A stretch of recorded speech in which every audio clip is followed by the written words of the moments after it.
All right, welcome to the project lecture. There's going to be a number of these throughout the course.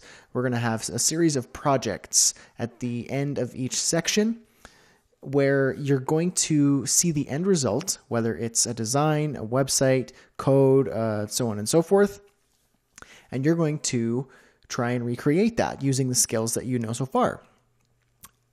In the lecture, I'm going to actually go through and go step by step so that you can follow along if you want. But the idea is you should try and do it yourself first to see how close you can get, and then go through the lecture. It's totally up to you how you want to do it. So basically, in this lecture, I want you to try and create this graphic right here. Now, I've added the files as a download to this lecture. Basically, you'll get these files in Project 1. You'll get a headshot of me and an image of just kind of like a background. Again, I got this from Creative Market. Now, you might be wondering, why am I providing you with so many images of me, of my face, of my head? Well, for one, it's easier just to use my own images because I have the rights to them and I'm cool with just letting you guys play around with them. And two, I kind of want you to be wherever you're learning, whether you're on a bus or you're at home or you're at work and you're secretly watching my courses. I want my face to be the entire screen on your computer so that when somebody walks by, they wonder, what the heck are you doing? Who's this dude you're staring at all the time? So it's kind of a little joke I'm playing on you. So look forward to maybe more pictures of my face. All right, so yeah, I want you to create this. Basically, you're going to have the background image. You're going to have the picture of me, and you're going to have a shape here, a custom shape with some text. So a few different layers. Here's what the edited version looks like. We've got the background layer. Oops, background layer. We've got me cropped out from the original photo. We have the shape, the custom shape, and text with a little bit of a color accent. So go ahead and try and create that. Just as a refresher, the custom shapes are right here.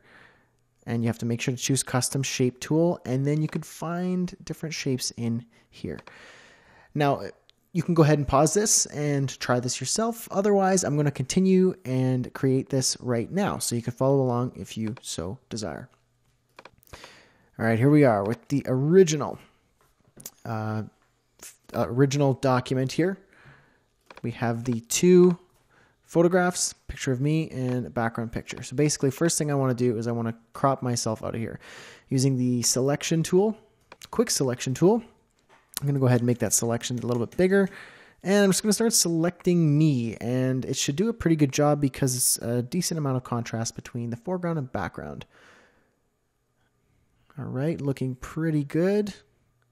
Got mostly everything here. I'm going to deselect the background a little bit. Good. That looks good to me. I don't really need to refine the edge here. It looks like it's pretty solid and straightforward. So I'm going to inverse that selection and remove that background by hitting delete. So we're already most of the way there, as you can see. I'm going to resize me using the free transform tool, which is up here. Edit, free transform, or Command T. I'm going to hold shift so I maintain the ratio, because otherwise I'd just be doing something like this. Hold shift and size that image down. Let's move me over here with the move tool. Hit return or click the check mark. And I got a little bit of a funny kind of selection up here. Maybe my selection wasn't so good. So I'm just going to use the eraser tool and just erase that a little bit right there. There we go. And a little bit here. Whoops, edit, undo. There we go. And you could see why having different layers is great, because now I'm just editing me and not the background.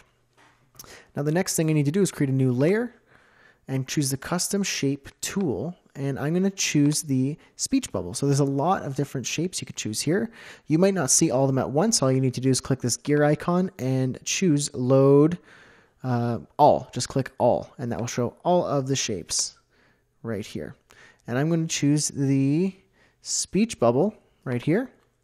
Close that up. The fill, I want it to be white. So right now it's transparent. I want that to be white. So I just clicked the color picker here. I could also just choose white in here. And this stroke, I don't want any stroke, so choose transparent or no color. And then just start drawing your shape. There we go. I'd like it to be about that big. If I hit return, that will finish that selection of that shape. And now I'm going to hit the move tool and move that up a little bit.